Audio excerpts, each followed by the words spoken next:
ਭੁੱਲਰ ਸਾਹਿਬ ਨਮਸਕਾਰ ਜੀ। ਨਮਸਕਾਰ ਜੀ, ਸਰੋਤਿਆਂ ਨੂੰ ਵੀ ਨਮਸਕਾਰ ਸਾਰਿਆਂ ਨੂੰ। ਜਿਵੇਂ ਕਿ ਸਾਰੇ ਸਰੋਤਾਵਾਂ ਨੂੰ ਪਤਾ ਕਿ ਬਿਜਲੀ ਦੇ ਸਮਝੌਤਿਆਂ ਨੂੰ ਲੈ ਕੇ ਇਸ ਵੇਲੇ ਪੰਜਾਬ ਦੀ ਸਿਆਸਤ ਭਖੀ ਹੋਈ ਹੈ। ਨਵੇਂ ਕਾਂਗਰਸ ਦੇ ਜਿਹੜੇ ਪ੍ਰਧਾਨ ਨੇ ਨਵਜੋਤ ਸਿੰਘ ਸਿੱਧੂ, ਉਹਨਾਂ ਨੇ ਵੀ ਕਿਹਾ ਕਿ ਬਿਜਲੀ ਸਮਝੌਤੇ ਰੱਦ ਹੋਣੇ ਚਾਹੀਦੇ ਨੇ। ਇਹ ਬਿਜਲੀ ਸਮਝੌਤੇ ਜਿਹੜੇ ਨੇ ਇਹ ਕਦੋਂ ਹੋਏ? ਇੱਕ ਹੋਏ ਸੀ ਅਕਾਲੀ ਭਾਜਪਾ ਸਰਕਾਰ ਵੇਲੇ। ਕੀ ਇਹ ਬਿਜਲੀ ਸਮਝੌਤੇ ਵਾਕਈ ਖਰਾਬ ਸੀਗੇ? ਕੀ ਬਿਜਲੀ ਇਹਨਾਂ ਸਮਝੌਤਿਆਂ ਕਰਕੇ ਪੰਜਾਬ 'ਚ ਮਹਿੰਗੀ ਹੈ? ਇਹਨਾਂ ਸਾਰੀ ਚੀਜ਼ਾਂ ਨੂੰ ਲੈ ਕੇ ਅਸੀਂ ਗੱਲ ਕਰਾਂਗੇ। ਸਾਡੇ ਨਾਲ ਨੇ ਦਰਸ਼ਨ ਸਿੰਘ ਭੁੱਲਰ, ਜੋ ਕਿ ਪਾਵਰਕਾਮ ਦੇ ਡਿਪਟੀ ਚੀਫ ਇੰਜੀਨੀਅਰ ਰਿਟਾਇਰ ਹੋ ਚੁੱਕੇ ਨੇ। ਸਤਿ ਸ਼੍ਰੀ ਅਕਾਲ ਭੁੱਲਰ ਸਾਹਿਬ। ਸਤਿ ਸ਼੍ਰੀ ਅਕਾਲ ਜੀ। B4 ਨਿਊਜ਼ ਚੈਨਲ ਤੁਹਾਡਾ ਸਵਾਗਤ ਹੈ। ਭੁੱਲਰ ਸਾਹਿਬ, ਪਹਿਲੇ ਤੇ ਤੁਹਾਨੂੰ ਥੋੜਾ ਜਿਹਾ ਦੱਸਣਾ ਕਿ ਤੁਸੀਂ ਡਿਪਟੀ ਚੀਫ ਇੰਜੀਨੀਅਰ ਰਿਟਾਇਰ ਹੋਣ ਦੇ ਨਾਲ ਨਾਲ ਤੁਸੀਂ ਐਸੋਸੀਏਸ਼ਨ ਨੂੰ ਵੀ ਮੇਰੇ ਖਿਆਲ ਦੇ ਵੀ ਚੇਅਰਪਰਸਨ ਵਿੱਚ ਐਸੋਸੀਏਸ਼ਨ ਨਾਲ ਮੈਂ ਕਾਫੀ ਅਰਸਾ ਜੁੜਿਆ ਰਿਹਾ ਜੀ। ਭੁੱਲਰ ਸਾਹਿਬ, ਜਿਹੜਾ ਪਾਵਰ ਸਟੇਟ ਕਾਰਪੋਰੇਸ਼ਨ ਦਾ ਜਿਹੜਾ ਮਸਲਾ ਵਸਿਆ ਵੀ ਜੇ ਨਿੱਜੀ ਇਹਨਾਂ ਨੇ ਕੀਤੇ ਹੈ ਸਮਝੌਤੇ ਕੀਤੇ ਹੈ, ਕਿਆ ਇਹ ਸਮਝੌਤੇ ਵਾਕਈ ਠੀਕ ਨਹੀਂ ਹੈ? ਪਹਿਲੇ ਤੇ ਅਸੀਂ ਦਰਸ਼ਕਾਂ ਨੂੰ ਦੱਸਣਾ ਚਾਹਾਂਗੇ ਵੀ ਇਹ ਸਮਝੌਤਿਆਂ ਦੇ ਵਿੱਚ ਹੈਗਾ ਕਿਆ ਤੇ ਕਿਆ ਇਹਨਾਂ ਸਮਝੌਤਿਆਂ ਕਰਕੇ ਬਿਜਲੀ ਜਿਹੜੀ ਮਹਿੰਗੀ ਹੋ ਰਹੀ ਹੈ ਤੇ ਬਿਜਲੀ ਦਾ ਸੰਕਟ ਜਿਹੜਾ ਪੰਜਾਬ 'ਚ ਆਇਆ ਹੋਇਆ? ਬਿਲਕੁਲ ਸਰ, ਇਹ ਜੋ ਵੀ ਬਿਜਲੀ ਦਾ ਸੰਕਟ ਹੈਗਾ, ਸੰਕਟ ਕਹਿ ਲਓ ਜਾਂ ਜਿਹੜੀ ਖਾਸ ਕਰਕੇ ਬਿਜਲੀ ਦੇ ਸਮਝੌਤੇ ਰਿਵਿਊ ਹੋਣ ਦੀ ਗੱਲ ਚੱਲੀ ਆ, ਇਹ ਕਿਉਂਕਿ ਲੋਕਾਂ ਨੂੰ ਰੇਟ ਆ ਜਿਹੜਾ ਬਿਜਲੀ ਦਾ ਬਹੁਤ ਜ਼ਿਆਦਾ ਮਤਲਬ ਕਿ ਪਿੱਤੋਂ ਬਾਹਰ ਹੋਇਆ ਪਿਆ ਹੈ। ਮੈਂ ਤੁਹਾਨੂੰ ਬਾਕੀ ਗੱਲਾਂ ਆਪਾਂ ਕਰਨ ਤੋਂ ਪਹਿਲਾਂ ਮੈਂ ਬਿਲਕੁਲ ਇੱਕ ਜੋ ਸਮਝੌਤਿਆਂ ਦੇ ਮੁਤਲਕ ਹੀ ਗੱਲ ਹੈਗੀ ਆ ਕਿ ਅਕਸਰ ਟੈਲੀਵਿਜ਼ਨਾਂ ਤੇ ਰਿਬੇਟ ਵਗੈਰਾ ਚੱਲਦੀਆਂ ਰਹਿੰਦੀਆਂ ਨੇ ਜੀ। ਉੱਥੇ ਮਤਲਬ ਆਮ ਤੌਰ ਤੇ ਪੋਲੀਟੀਕਲ ਪਾਰਟੀਆਂ ਹੁੰਦੀਆਂ ਨੇ, ਉਹ ਬਹੁਤੀ ਗੱਲ ਨਹੀਂ ਇਹਦੇ ਬਾਰੇ ਕਰਦੀਆਂ ਔਰ ਵਿਸ਼ਾ ਵੀ ਟਰੈਕ ਹੋ ਜਾਂਦਾ ਹੈਗਾ ਜੀ। ਤੇ ਉੱਥੇ ਆਪਾਂ ਅਖਬਾਰਾਂ 'ਚ ਵੀ ਆਮ ਸੁਣਦੇ ਆ ਕਿ ਇਹ ਸਮਝੌਤੇ ਬਹੁਤ ਵਧੀਆ ਨੇ ਜੀ, ਹਨਾ ਜੀ। ਤੇ ਇਹਦਾ ਤਾਂ ਰੇਟ ਮਤਲਬ 286 ਆ ਜੀ। ਜੇ ਇਹ ਕੈਂਸਲ ਹੋ ਗਏ ਤਾਂ ਬਲੈਕ ਆਊਟ ਹੋ ਜੂ। ਮੈਂ 2 ਮਿੰਟ ਵਾਸਤੇ ਭਰਮਾ ਜਿਹੜਾ ਲੋਕਾਂ ਦਾ ਨਾ ਜੀ ਹੋਇਆ ਜੀ ਉਹ ਮੈਂ ਜ਼ਰੂਰ ਦੂਰ ਕਰਨਾ ਚਾਹੂੰਗਾ ਜੀ ਕਿ ਇਹ ਸਾਰਾ ਦੇਖੋ ਜੀ, ਜਿਹੜੇ ਲੋਕ ਸਮਝੌਤਿਆਂ ਨੂੰ ਰੀਨੈਗੋਸ਼ੀਏਟ ਨਹੀਂ ਕਰਨਾ ਚਾਹੁੰਦੇ ਜੀ, ਹੱਕ 'ਚ ਨਹੀਂ ਹੈਗੇ, ਜਾਂ ਕਹਿ ਲਓ ਵੀ ਕਾਰਪੋਰੇਟ ਦੇ ਹੱਕ 'ਚ ਨਹੀਂ ਜੀ, ਤੇ ਉਹ ਹੀ ਇਹ ਪ੍ਰਚਾਰ ਕਰ ਰਹੇ ਨੇ ਕਿ ਇੱਕ ਤਾਂ ਜੀ ਬਲੈਕ ਆਊਟ ਹੋ ਜੂ ਜੇ ਅਸੀਂ ਇਹ ਸਮਝੌਤੇ ਟਰਮੀਨੇਟ ਕਰਤੇ ਜੀ। ਦੂਜਾ, ਇਹ ਤਾਂ ਸਮਝੌਤੇ 2 ਰੁਪਏ 86 ਪੈਸੇ ਜਾਂ 2 ਰੁਪਏ 99 ਪੈਸੇ ਤੇ ਹੋਏ ਸੀ ਜੀ, ਹੈ ਨਾ ਜੀ। ਤੇ ਇਸ ਕਰਕੇ ਇਹ ਪਤਾ ਨਹੀਂ ਕੀ ਹੁਣ ਨਵੀਂ ਸਰਕਾਰ ਨੇ ਕੁਝ ਕਰ ਦਿੱਤਾ। ਦਰਅਸਲ ਜੀ ਇਹ ਸਮਝੌਤੇ ਹੀ ਮਤਲਬ ਗਲਤ ਹੋਏ ਸੀ ਜੀ। ਆਪਾਂ ਇਹ ਕਹੀਏ ਕਿ ਬਿਜਲੀ ਦੀ ਸਾਨੂੰ ਲੋੜ ਜ਼ਰੂਰ ਹੈਗੀ ਸੀਗੀ ਜੀ। ਬਿਜਲੀ ਦੀ ਜਿੰਨੀ ਲੋੜ ਸੀ ਪਹਿਲਾਂ ਤਾਂ ਉਸ ਤੋਂ ਵੱਧ ਕਪੈਸਿਟੀ ਦੇ ਜਿਹੜੇ ਅਸੀਂ ਪਲਾਂਟ ਲਾ ਲਏ। 2000 ਮੈਗਾਵਾਟ ਜਿਹੜੀ ਕਪੈਸਿਟੀ ਸਾਨੂੰ CEA ਸੈਂਟਰਲ ਇਲੈਕਟ੍ਰਿਸਿਟੀ ਅਥਾਰਟੀ ਆ ਜੀ, ਜਾਂ ਉਹ ਜਿਹੜਾ ਸਰਵੇ ਕਰਦੀ ਹੈਗੀ, ਇਲੈਕਟ੍ਰੀਕਲ ਪਾਵਰ ਸਰਵੇ ਕਰਦੀ ਹੈ ਹਰ 25 ਸਾਲੀ ਜੀ, ਉਹਨਾਂ ਨੇ ਇਹ ਰਿਕਮੈਂਡ ਕੀਤਾ ਸੀ ਕਿ 2000 ਮੈਗਾਵਾਟ ਦੀ ਤੁਸੀਂ ਇੱਥੇ ਕਪੈਸਿਟੀ ਐਡ ਕਰੋ ਜੀ। ਉਹਨਾਂ ਨੇ ਵੀ ਸਾਰਾ ਕੁਝ ਦੇਖ ਕੇ ਕਿ ਜਿਹੜੀ ਸਾਡੀ ਪੰਜਾਬ ਦੀ ਡਿਮਾਂਡ ਦਾ ਪੈਟਰਨ ਆ ਨਾ ਜੀ, ਉਹ ਬੜਾ ਅਲੱਗ ਜਿਹਾ ਹੈਗਾ ਬਾਕੀ ਸਟੇਟਸ ਨਾਲੋਂ। ਸਾਡੇ ਕੋਲੇ ਐਗਰੀਕਲਚਰ ਟਿਊਬਲ ਬਹੁਤ ਜ਼ਿਆਦਾ ਨੇ ਜੀ, ਤੇ ਇਸ ਕਰਕੇ ਸਾਡੀ ਡਿਮਾਂਡ 9 ਮਹੀਨੇ ਤਾਂ ਤਕਰੀਬਨ 7000 ਮੈਗਾਵਾਟ ਰਹਿੰਦੀ ਆ ਔਰ 3 ਮਹੀਨੇ ਰਹਿੰਦੀ ਹੈਗੀ ਉਸ ਤੋਂ ਦੁੱਗਣੀ ਹੋ ਜਾਂਦੀ ਆ। 13 ਤੋਂ ਲੈ ਕੇ 14 15 ਆਏ ਸਾਲ ਪਰ ਡੇ ਪੁਲਿਸ ਵੱਧ ਜਾਂਦੀ ਹੈ। ਨਹੀਂ, ਮੈਂ ਕਿਹਾ ਪਰ ਡੇ ਦੀ ਹੈ ਮੈਗਾ ਜਿੰਨੀ ਤੁਸੀਂ ਦੱਸ ਰਹੇ ਹੋ ਡਿਮਾਂਡ। ਹਾਂ, ਡਿਮਾਂਡ ਜਿਹੜੀ ਹੁਣ ਇਸ ਵੇਲੇ ਜਿਵੇਂ ਗਰਮੀ ਪੈਡੀ ਸਰ, ਪਰ ਡੇ ਹਰ ਦਿਨ ਦੀ ਦੱਸ ਰਹੇ ਹੋ ਜਾਂ? ਹਾਂ, ਪਰ ਡੇ ਦੀ 13000 ਮੈਗਾਵਾਟ ਮਤਲਬ ਅਰਾਊਂਡ ਚਾਹੀਦੀ ਹੁੰਦੀ ਹੈਗੀ ਜੀ। ਤੇ ਉਹ ਇਸ ਤੋਂ ਪਹਿਲਾਂ ਉਹ ਇਹ ਭੁਲੇਖਾ ਪਾਇਆ ਗਿਆ ਕਿ ਸਾਰਾ ਸਾਲ ਹੀ ਸਾਨੂੰ ਤਾਂ 13-14 ਮੈਗਾਵਾਟ ਚਾਹੀਦੀ ਹੈ। ਇਸ ਕਰਕੇ ਉਹ ਕਪੈਸਿਟੀ ਸੀ ਜਿਹੜੀ ਪਹਿਲਾਂ 2000 ਮੈਗਾਵਾਟ ਦੀ ਸੀ, ਉਹਨੂੰ ਪਹਿਲੇ ਸੱਟੇ 4000 ਮੈਗਾਵਾਟ ਕਰ ਦਿੱਤਾ ਗਿਆ ਜੀ। ਉਹ ਜਦੋਂ ਕਪੈਸਿਟੀ ਵੱਧ ਗਈ ਉਹਦੇ ਕਰਕੇ ਸਾਨੂੰ ਜਿਹੜੇ ਆਪਾਂ ਕਹਿੰਦੇ ਆਮ ਲੋਕ ਸੁਣਦੇ ਨੇ ਕਿ ਬਿਜਲੀ ਦੇ ਬਿਨਾਂ ਬਿਜਲੀ ਪੈਸੇ ਦਿੱਤੇ ਗਏ ਜੀ, ਉਹ ਕਪੈਸਿਟੀ ਵਧਣ ਕਰਕੇ ਬਿਨਾਂ ਬਿਜਲੀ ਦਿੱਤੇ ਗਏ। ਜੇ 2000 ਦੀ ਕਪੈਸਿਟੀ ਦੇ ਪਲਾਂਟ ਲੱਗ ਜਾਂਦੇ ਤਾਂ ਸਾਨੂੰ ਬਿਨਾਂ ਬਿਜਲੀ ਵਰਤੇ ਪੈਸੇ ਨਹੀਂ ਦੇਣੇ ਪੈਂਦੇ ਸੀ। ਦੂਜੀ ਗੱਲ ਜਿਹੜੀ 286 ਜੀ ਮੈਂ ਕਹਿਣਾ ਚਾਹੁੰਦਾ ਕਿ ਜਦੋਂ ਇਹ ਟੈਂਡਰ ਕਾਲ ਕੀਤੇ ਗਏ ਜੀ, ਉਦੋਂ ਮਤਲਬ ਜਿਹੜੀ ਇੱਕ ਗਵਰਨਮੈਂਟ ਦੀ ਇੰਡੀਆ ਗਵਰਨਮੈਂਟ ਦੀ ਪਾਲਿਸੀ ਆ ਬਿਜਲੀ, ਉਹਦੇ ਵਿੱਚ ਬੜਾ ਸਾਰੀਆਂ ਸਪਸ਼ਟ ਲਿਖਿਆ ਹੋਇਆ ਕਿ ਟੈਂਡਰ ਕਾਲ ਕਰਨ ਤੋਂ ਪਹਿਲਾਂ ਜਿਹੜਾ ਉਹਨੂੰ ਪਤਾ ਹੋਣਾ ਚਾਹੀਦਾ ਕਿ ਕੋਲਾ ਕਿੱਥੋਂ ਮਿਲੂਗਾ ਤਾਂ ਕਿ ਕਿਉਂਕਿ ਜਿਹੜਾ ਵੇਰੀਏਬਲ ਰੇਟ ਆ ਉਹ ਕੋਲੇ ਤੇ ਹੀ ਡਿਪੈਂਡ ਕਰਦਾ। ਜੇ ਵਧੀਆ ਕੁਆਲਿਟੀ ਦਾ ਹੋਊਗਾ ਤਾਂ ਉਹ ਰੇਟ ਘੱਟ ਹੋਊਗਾ, ਜੇ ਘਟੀਆ ਕੁਆਲਿਟੀ ਦਾ ਹੋਊਗਾ ਤਾਂ ਮਾੜਾ ਹੋਊਗਾ। ਤੇ ਉਹ ਜਿਹੜਾ ਰੇਟ ਸੀਗਾ ਮਤਲਬ ਕੋਲੇ ਦਾ, ਉਹ ਉਸ ਵੇਲੇ ਨਹੀਂ ਪਤਾ ਸੀਗਾ ਕਿ ਕਿੱਥੋਂ ਲਿਆ ਜਾਊ, ਜਿਹੜੀ ਕਿ ਪਹਿਲੀ ਸ਼ਰਤ ਸੀ। ਉਸ ਵੇਲੇ ਸਿਰਫ ਸਾਡੇ ਕੋਲੇ ਇੰਨਾ ਪਤਾ ਸੀ ਕਿ ਰਾਜਪੁਰੇ ਤੇ ਤਲਵੰਡੀ ਲਾਉਣੇ ਨੇ ਜੀ, ਟੈਂਡਰ ਕਾਲ ਕਰ ਲਏ ਕਾਲੀ ਕਾਲੀ ਦੇ ਵਿੱਚ, ਤੇ ਇਹ ਜਿਹੜੀਆਂ ਕੰਡੀਸ਼ਨ ਸੀਗੀਆਂ ਉਹ ਵੀ ਰੈਗੂਲੇਟਰ ਤੋਂ ਡੈਵੀਏਸ਼ਨ ਸੀਗੀਆਂ ਕਿ ਕੋਲੇ ਖਾਣ ਦਾ ਪਤਾ ਨਹੀਂ, ਉਹ ਬਾਈਪਾਸ ਹੋ ਗਈਆਂ, ਸਮਝ ਗਏ ਨਾ। ਇਹ ਕਦੋਂ ਟੈਂਡਰ ਕਾਲ ਕੀਤੇ ਗਏ ਸੀ ਪੁਲਰ ਸਾਹਿਬ? ਇਹ 2008 7-8 ਦੇ ਵਿੱਚ 7-8 ਹਾਂ ਜੀ, ਬਿਲਕੁਲ ਠੀਕ ਹੈ, 7-8 ਦੇ ਵਿੱਚ ਹੋਏ ਸੀਗੇ ਟੈਂਡਰ ਕਾਲ, ਥੋੜੇ ਵਕਤ ਦੇ ਬਾਅਦ। ਤੇ ਉਸ ਵੇਲੇ ਕੀ ਹੋਇਆ ਜੀ, ਟੈਂਡਰ ਲੋਕਾਂ ਦੇ ਆ ਗਏ ਜੀ, ਠੀਕ ਆ। ਤੇ ਸਾਡੇ ਕੋਲੇ ਹੁਣ ਉਹਨਾਂ ਚੋਂ ਜਿਹੜੀ L1 ਕਹਿੰਦੇ ਆਪਾਂ ਕਿ ਜਿਹੜੀ ਸਭ ਤੋਂ ਘੱਟ ਬਿਜਲੀ ਪੈਸਿਆਂ ਦੀ ਦੇਣੀ ਸੀ, ਉਹ ਆਪਾਂ ਨੇ ਚੂਜ਼ ਕਰਨੀ ਸੀ ਜੀ। ਪਲਾਂਟ ਤਾਂ ਕੋਈ ਲੱਗਿਆ ਨਹੀਂ ਹੋਇਆ ਸੀ ਉੱਥੇ, ਕੋਈ ਪਲਾਂਟ ਨੂੰ ਚਲਾ ਕੇ ਦੇਖ ਲਈਏ ਕਿ ਕਿਹੜਾ ਘੱਟ ਪਊਗਾ, ਜਾਂ ਕੋਈ ਕਾਰ ਖੜੀ ਆ ਸਾਡੇ ਕੋਲ, ਉਹਦੀ ਐਵਰੇਜ ਦੇਖ ਲਈਏ ਕਿੰਨੀ ਪਊਗੀ ਸਾਨੂੰ। ਉਸ ਵੇਲੇ ਕੁਝ ਮਨੌਤਾਂ ਸਪੋਜੀਸ਼ਨ ਕੀਤੀਆਂ ਗਈਆਂ, ਅਜੰਪਸ਼ਨ ਕੀਤੀਆਂ ਗਈਆਂ, ਅਸਿਊਮ ਕਰ ਲਿਆ, ਜਿਵੇਂ ਕਿ ਉਹ ਪਹਿਲੀ ਦੂਜੀ ਸਵਾਲ ਕੱਢਦੇ ਸੀ ਕਿ ਮੰਨ ਲਓ ਮੂਲਧਨ 100 ਜੀ, ਵਿਆਜ ਇੰਨੇ ਰੁਪਏ ਤੇ ਦਰ 25 ਸਾਲ ਦਾ ਸਮਾਂ, ਤੇ ਆ ਗਿਆ ਜੀ ਵਿਆਜ। ਇਹਨਾਂ ਨੇ ਮੰਨ ਲਿਆ, ਜਿਹੜਾ ਮੰਨ ਲਿਆ ਜਿਹੜਾ ਵੇਰੀਏਬਲ ਰੇਟ ਆ ਨਾ ਜੀ ਬਿਜਲੀ ਦਾ, ਉਹ ਡਿਪੈਂਡ ਕਰਦਾ ਕੋਲੇ ਦੀ ਕੁਆਲਿਟੀ ਜੀ, ਕੋਲੇ ਦੀ ਕੀਮਤ ਜੀ, ਤੇ ਕਿੱਥੋਂ ਕੋਲਾ ਆਉਣਾ, ਕਿੰਨੇ ਡਿਸਟੈਂਸ ਤੋਂ ਆਉਣਾ ਸਾਡੇ ਕੋਲ। ਉਦੋਂ ਬਿਲਕੁਲ ਪਤਾ ਨਹੀਂ ਹੈਗਾ ਸੀ, ਇਹਨਾਂ ਦਾ ਧਿਆਨ ਨਹੀਂ ਰੱਖਿਆ ਗਿਆ, ਇਹਨਾਂ ਚੀਜ਼ਾਂ ਦਾ ਧਿਆਨ ਰੱਖਿਆ ਗਿਆ ਜੀ। ਉਦੋਂ ਕੋਲਾ 773 ਰੁਪਏ ਤੇ ਜਿਹੜਾ ਭਾੜਾ ਸੀਗਾ 1100 ਰੁਪਏ, ਤੇ ਕੋਲੇ ਦੀ ਕਲੋਰੀਫਿਕ ਵੈਲਿਊ 4500 ਰੁਪਏ ਮੰਨ ਕੇ ਹੈ ਜੀ, ਤੇ 80% ਜਿਹੜੀ ਕਪੈਸਿਟੀ ਲਵਾਂਗੇ ਉਹਨਾਂ ਤੋਂ, ਉਹ ਮੰਨ ਕੇ 2 ਰੁਪਏ 86 ਪੈਸੇ ਕੱਢ ਲਿਆ ਜੀ ਰੇਟ ਜੀ। ਉਹ ਜਦੋਂ ਸਾਰੀਆਂ ਕੰਪਨੀਆਂ ਨੂੰ ਉਹ ਫਾਰਮੂਲੇ 'ਚ ਫੀਡ ਕੀਤਾ ਗਿਆ, ਜਿਹੜਾ ਰੁਪਏ ਕੋਲਾ ਭਾੜਾ ਸਾਰਾ ਉਹ ਅੱਡ ਰੇਟ ਆ ਗਏ, ਜਿਹੜੀ ਕੰਪਨੀ ਨੂੰ ਟੈਂਡਰ ਆਇਆ ਉਹਦਾ 286 ਹੈ ਜੀ। ਉਸ ਤੋਂ ਬਾਅਦ ਜਦੋਂ ਪਲਾਂਟ ਚੱਲਿਆ ਜੀ ਤਾਂ ਉਦੋਂ ਕੋਲਾ ਮਿਲਿਆ ਸਾਨੂੰ ਵੱਧ ਪੈਸਿਆਂ ਦਾ ਤੇ ਭਾੜਾ ਦੂਰ। ਤੁਸੀਂ ਮੈਂ ਇੱਕੋ ਹੀ ਐਗਜ਼ਾਮਪਲ ਦੇਵਾਂਗਾ ਕਿ ਕੋਲਾ ਮੰਨਿਆ ਤਾਂ ਗਿਆ ਸੀ ਕਿ 1000 ਰੁਪਏ ਸਰ ਆਪਾਂ ਗੱਲ ਕਰ ਰਹੇ ਸੀਗੇ ਕਿ ਰੇਟ ਸੀ ਜਿਹੜਾ ਵੇਰੀਏਬਲ ਰੇਟ ਕੱਢਣ ਵਾਸਤੇ ਕੁਝ ਮਨੌਤਾਂ ਮੰਨੀਆਂ ਗਈਆਂ, ਜਿਵੇਂ ਕਿ ਮੈਂ ਤੁਹਾਨੂੰ ਜਿਹੜੀ 2014-15 ਦੀ ਉਹਨਾਂ ਨੇ ਫਿਗਰ ਲਈ 2008 ਵੇਲੇ ਪੀਪੀਏ ਡਿਸਾਈਡ ਕਰਨ ਵੇਲੇ, ਉਹ ਅਸੀਂ 14-15 ਚ ਉਹਨਾਂ ਨੇ ਸੋਚ ਕੀਤਾ ਕਿ 1000 ਰੁਪਏ ਟਨ ਕੋਲਾ ਮਿਲੂਗਾ, ਪਰ ਮਿਲਿਆ ਕਿ ਸਾਨੂੰ 1470 ਰੁਪਏ। ਪੁਲਰ ਸਾਹਿਬ ਥੋੜੇ ਪਿੱਛੇ ਬੈਠੋ, ਪੁਲਰ ਸਾਹਿਬ ਥੋੜੇ ਪਿੱਛੇ ਬੈਠੋ ਥੋੜਾ। ਹਾਂ ਅੱਛਾ ਠੀਕ ਹੈ, ਕੱਟ ਰਿਹਾ ਸੀਗਾ। ਹਾਂਜੀ, ਭਾੜਾ ਸੀ ਜਿਹੜਾ ਉਹ ਮੰਨਿਆ ਗਿਆ ਕਿ 1339 ਰੁਪਏ ਇੱਕ ਟਨ ਦਾ ਆਊਗਾ ਜੀ, ਪਰ ਉਹ ਦੁੱਗਣਾ ਹੋ ਗਿਆ, 2690 ਰੁਪਏ ਹੋਇਆ ਜੀ।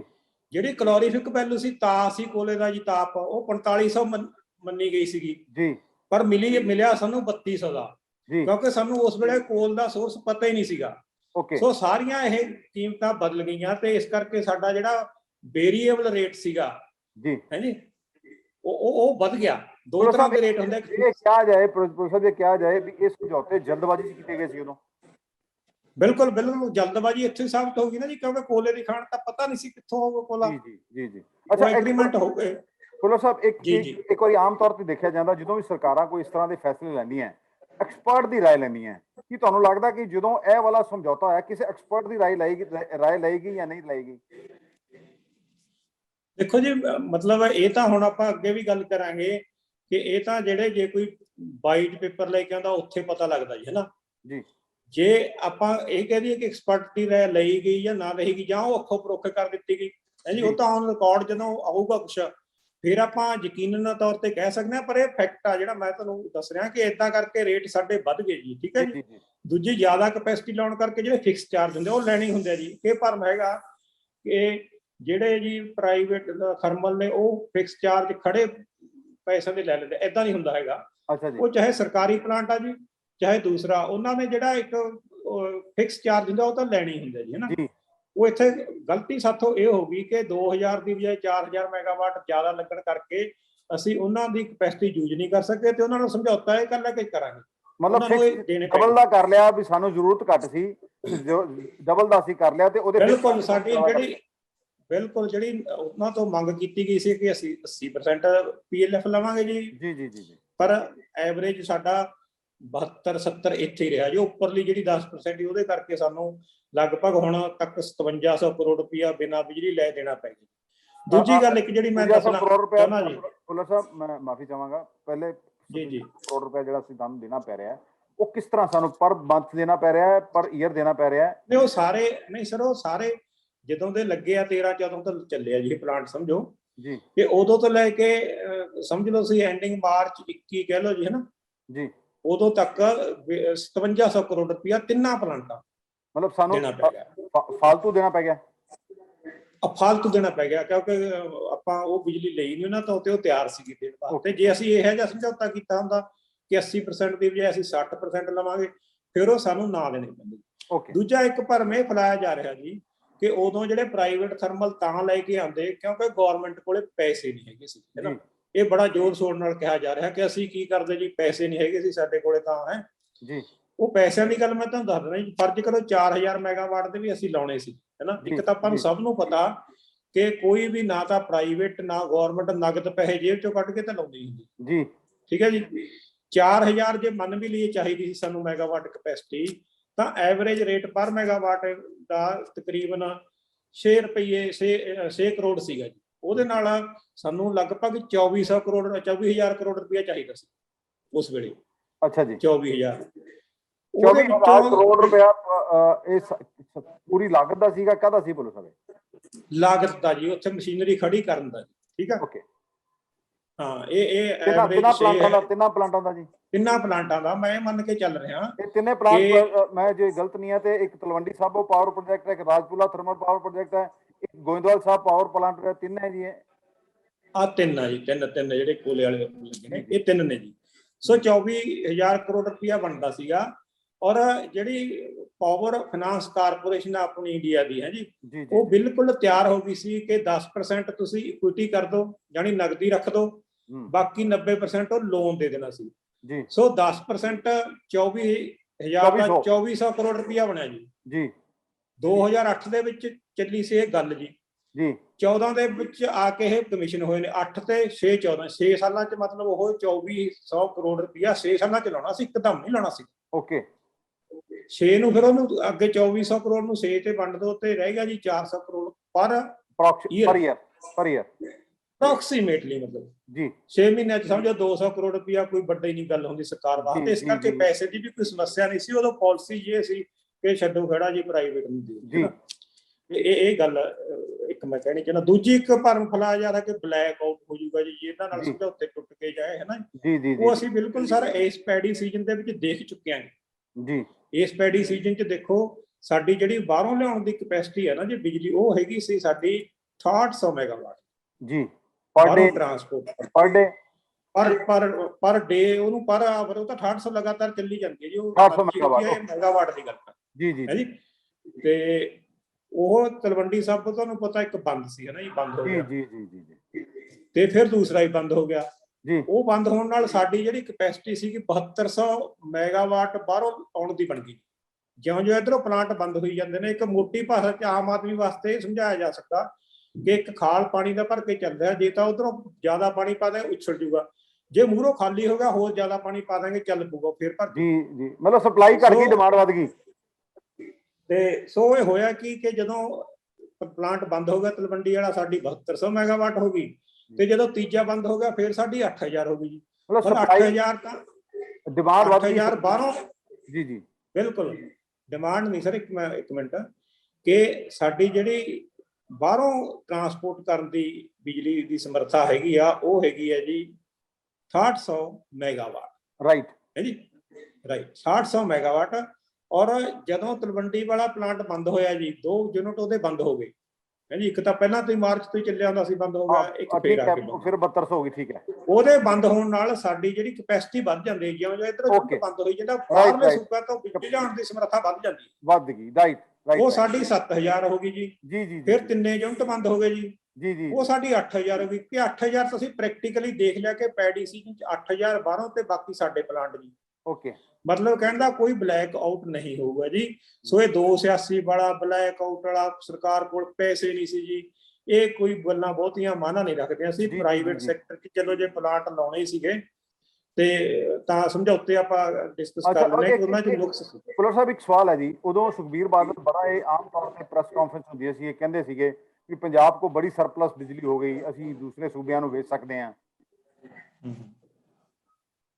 ਸਰ ਉਹਦੇ ਵਿੱਚ ਇਹ ਹੈਗਾ ਜੀ, ਸਾਡਾ ਜਿਹੜਾ ਪੰਜਾਬ ਦੀ ਜਿਓਗ੍ਰਾਫਿਕਲੀ ਆਪਾਂ ਕਿੱਥੇ ਬੈਠੇ ਜੀ, ਕੋਲੇ ਦੀ ਖਾਣਾ ਤੋਂ ਇਧਰੋਂ ਹਰਿਆਣੇ ਤੋਂ ਵੀ ਦੂਰ ਆ, ਅਸੀਂ ਯੂਪੀ ਤੋਂ ਵੀ ਦੂਰ ਆ, ਹਨਾ ਜੀ।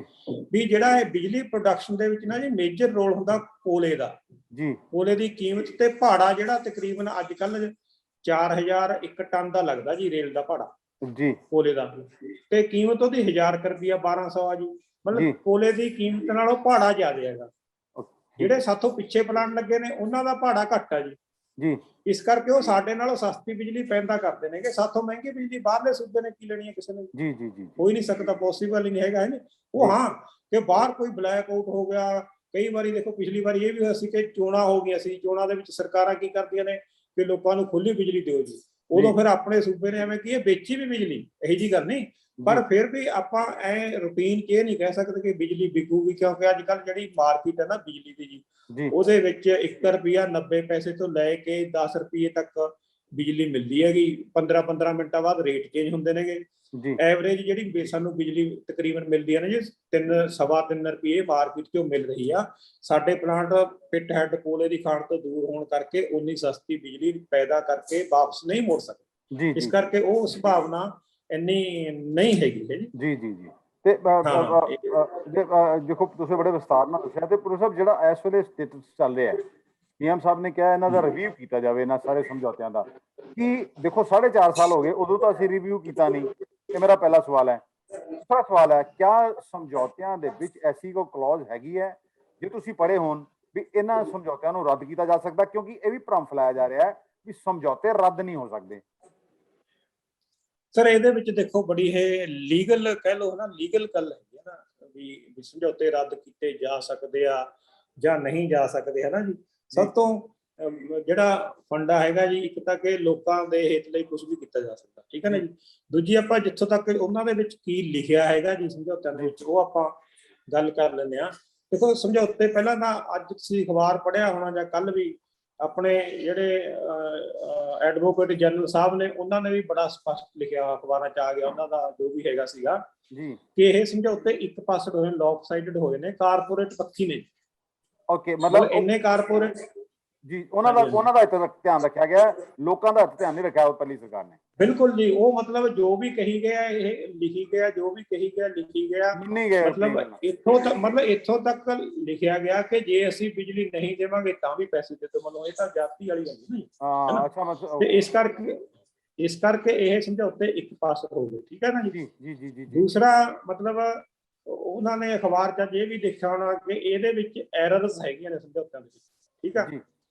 ਤੇ ਇਸ ਕਰਕੇ ਮਤਲਬ ਕਿ ਵਾਕਈ ਸਰਕਾਰ ਨੇ ਇਹ ਕਰਨਾ ਸੀਗਾ, ਹਨਾ ਵੀ ਸਰਕਾਰ ਵੱਲੋਂ ਵੋਟਾਂ ਵੇਲੇ ਵੀ ਇਹ ਵਾਅਦਾ ਕੀਤਾ ਗਿਆ ਸੀਗਾ ਕਿ ਜਿਹੜੇ ਆਪਣੇ ਸਮਝੌਤੇ ਆ ਉਹਨਾਂ ਨੂੰ ਰਿਵਿਊ ਕੀਤਾ ਜਾਊਗਾ। ਇਹ ਇੱਥੋਂ ਤੱਕ ਕਿ ਪਹਿਲੀ ਕੈਬਨਿਟ ਮੀਟਿੰਗ ਦੇ ਵਿੱਚ ਇਹ ਹੋ ਗਿਆ ਸੀ ਕਿ ਆਡਿਟ ਆ ਜਿਹੜਾ ਕਰਵਾਇਆ ਜਾਊ 10 ਸਾਲਾਂ ਦਾ। ਜੀ। ਤੇ ਉਹ ਪਰ ਜਦੋਂ ਆਡਿਟ ਦੀ ਗੱਲ ਆਈ, ਉਹ ਵੀ 10 ਸਾਲ ਕੀ, ਉਹਨਾਂ ਚੋਂ 2014-15 ਤੋਂ ਜਾਂ 12-13 ਤੋਂ 2016-17 ਤੱਕ ਦੀ ਹੀ ਆਰਡਰ ਕੀਤਾ ਆਡਿਟ ਕਰਨ ਵਾਸਤੇ ਥਰਡ ਪਾਰਟੀ ਤੋਂ। ਜਦੋਂ ਕੋਈ ਸਮਝੌਤੇ ਹੋਏ ਸੀ ਉਦੋਂ ਪਿਛਲੇ 5 ਸਾਲਾਂ 'ਚ 2008 ਤੋਂ ਲੈ ਕੇ 12-13 'ਚ ਉਹ ਪੀਰੀਅਡ ਛੱਡ ਦਿੱਤਾ ਗਿਆ। ਉਸ ਤੋਂ ਬਾਅਦ ਸਰ ਜਦੋਂ ਰੌਲਾ ਇਹ ਪਿਆ, ਜਿਹੜੇ ਸਾਨੂੰ ਵਾਸ਼ਿੰਗ ਚਾਰਜ ਦੇਣੇ ਪੈ ਗਏ ਜੀ ਕੋਲੇ ਦੀ ਵਾਸ਼ਿੰਗ ਵਾਸਤੇ, ਉਦੋਂ ਬੜਾ ਰੌਲਾ ਪਿਆ। ਇੱਥੇ ਤੱਕ ਰੌਲਾ ਪੈ ਗਿਆ ਕਿ ਈਵਨ ਆਪਣੀ ਵਿਧਾਨ ਸਭਾ ਦੇ ਵਿੱਚ ਵੀ ਖੁੱਲ੍ਹ ਕੇ ਮਸਲਾ ਡਿਸਕਸ ਹੋਇਆ ਕਿ ਲਓ ਜੀ ਮਤਲਬ ਇਹ ਸਮਝੌਤਿਆਂ ਨੂੰ ਰਿਵਿਊ ਹੋਣਾ ਚਾਹੀਦਾ। ਉੱਥੇ ਫਿਰ ਇਹ ਆਪਾਂ ਨੂੰ ਸਭ ਨੂੰ ਪਤਾ, ਇਹ ਮਤਾ ਪਾਸ ਹੋਇਆ ਕਿ ਜਿਹੜੇ PP ਹੈ ਇਹਨਾਂ ਤੇ ਵਾਈਟ ਪੇਪਰ ਲੈ ਕੇ ਆਓ ਜੀ। ਵਾਈਟ ਪੇਪਰ ਜੀ। ਸੋ ਮਤਲਬ ਹੁਣ ਵਾਈਟ ਪੇਪਰ ਲਿਆਉਣ ਦੇ ਵਿੱਚ ਤਾਂ ਆਪਾਂ ਜਿਵੇਂ ਤੁਸੀਂ ਕਿਹਾ ਕਿ ਵੀ ਸਮਝੌਤਿਆਂ ਨੂੰ ਰੱਦ ਕਰਨ ਵਿੱਚ ਤਾਂ ਕੋਈ ਆਪਾਂ ਡਿਸਕਸ ਕਰਦੇ ਹਾਂ ਕਿ ਕੋਈ ਹਿੱਚ ਹੋ ਸਕਦੀ ਆ, ਪਰ ਵਾਈਟ ਪੇਪਰ ਦੇ ਲਿਆਉਣ ਦੇ ਵਿੱਚ ਕੋਈ ਮਤਲਬ ਹਿੱਚ ਨਹੀਂ ਸੀ। ਵਾਈਟ ਪੇਪਰ ਜੇ ਆ ਜਾਂਦਾ, ਆਡਿਟ ਹੋ ਜਾਂਦਾ, ਤਾਂ ਉਹਦੇ ਵਿੱਚ ਬਿਲਕੁਲ ਇਹ ਕਲੀਅਰ ਹੋ ਜਾਣਾ ਸੀ ਕਿ ਕਿੱਥੇ ਕਿੱਥੇ ਕਮੀਆਂ ਰਹੀਆਂ ਨੇਗੀਆਂ, ਕਿੱਥੇ ਕਿੱਥੇ ਗਲਤੀਆਂ ਹੋਈਆਂ ਜੀ। ਔਰ ਐਡਵੋਕੇਟ ਜਨਰਲ ਵੱਲੋਂ ਵੀ ਬੜਾ ਵਧੀਆ ਉਹ ਅੱਜ ਆਇਆ ਹੈਗਾ ਕਿ ਸਮਝੌਤਿਆਂ ਦੇ ਵਿੱਚ ਬਿਲਕੁਲ ਐਰਰਸ ਹੋਈਆਂ ਹੈਗੀਆਂ ਨੇ। ਉਹਨਾਂ ਨੇ ਐਰਰਸ ਵੀ ਉੱਥੇ ਪੁਆਇੰਟ ਆਊਟ ਕੀਤੀਆਂ ਹੋਈਆਂ ਨੇਗੀਆਂ। ਸੋ ਜੇਕਰ ਮਤਲਬ ਇਹ ਜਿਹੜਾ ਆਪਾਂ ਹੋਮਵਰਕ ਕਹਿ ਲਈਏ ਜੀ ਕੀਤਾ ਹੁੰਦਾ ਤੇ ਫਿਰ ਇਹਨਾਂ ਸਮਝੌਤਿਆਂ ਤੋਂ ਬਾਹਰ ਜਾਣਾ, ਹੁਣ ਆਪਾਂ ਉੱਥੇ ਆਉਂਦੇ ਹਾਂ, ਬਾਹਰ ਜਾਣਾ ਸੌਖਾ ਹੋ ਜਾਂਦਾ। ਜੀ। ਜਿਵੇਂ ਕਿ ਮੈਂ ਪਹਿਲਾਂ ਕਿਹਾ ਕਿ ਸਮਝੌਤਿਆਂ ਦੇ ਵਿੱਚ ਅਜਿਹਾ ਕਿਤੇ ਨਹੀਂ ਲਿਖਿਆ ਹੋਇਆ, ਅਪਰ ਐਂਡ PSPCL ਦਾ ਕਿਤੇ ਨਹੀਂ ਹੈ ਕਿ ਜੇ ਸਿੱਧਾ ਨੋਟਿਸ ਦੇ ਦੇਵੇ ਕਿ ਅਸੀਂ ਤਾਂ ਜੀ ਟਰਮੀਨੇਟ ਕਰ ਦੇ। ਓਕੇ, ਠੀਕ ਹੈ ਜੀ। ਟਰਮੀਨੇਸ਼ਨ ਦੇ ਵਿੱਚ ਜਿਹੜੀ ਇਹ ਕਲਾਜ਼ ਪਾਈ ਹੋਈ ਹੈ 14.2 ਆਰਟੀਕਲ ਆ ਜੀ, ਉਹਦੇ ਉਸ ਆਰਟੀਕਲ ਦੇ ਵਿੱਚ ਇੱਕ ਆਪਸ਼ਨ ਤਾਂ ਇਹ ਦਿੱਤੀ ਹੋਈ ਆ ਕਿ ਸਮਝੌਤਾ ਟਰਮੀਨੇਟ ਹੋ ਜਾਊਗਾ ਜੇਕਰ ਜਿਹੜਾ ਥਰਮਲ ਪਲਾਂਟ ਆ ਜੀ ਉਹ ਇੱਕ ਪੂਰਾ ਸਾਲ 65% ਤੋਂ ਘੱਟ ਅਵੇਲੇਬਲ ਹੋਊਗਾ। ਓਕੇ, ਯਾਨੀ ਕਿ ਤੁਸੀਂ 365 ਦਿਨਾਂ ਚੋਂ 65% ਦਿਨ ਲਾ ਲਓ ਕਿ ਪੂਰਾ ਲਗਾਤਾਰ ਬੰਦ ਹੋਵੇ ਜੀ। 65% ਬੰਦ ਜਿਹੜਾ ਹੋਏਗਾ, ਕਿ ਕਦੇ ਵੀ ਨਹੀਂ ਹੋ ਸਕਦਾ ਜੀ, ਜਿਹੜਾ ਕਿ ਕਦੇ ਵੀ ਨਹੀਂ ਹੋ ਸਕਦਾ। ਇਹ ਨਾ ਮੰਨ ਲਓ ਸੌਖੀ ਭਾਅ ਚ ਕੇ ਲਗਾਤਾਰ 1 ਸਾਲ ਬੰਦ ਰਹੇ ਜੀ, ਪੂਰਾ 12 ਮਹੀਨੇ। ਜੀ ਜੀ ਜੀ, ਉਹ ਇਹ ਪੋਸੀਬਲ ਹੀ ਨਹੀਂ ਹੈਗਾ, ਹਨਾ।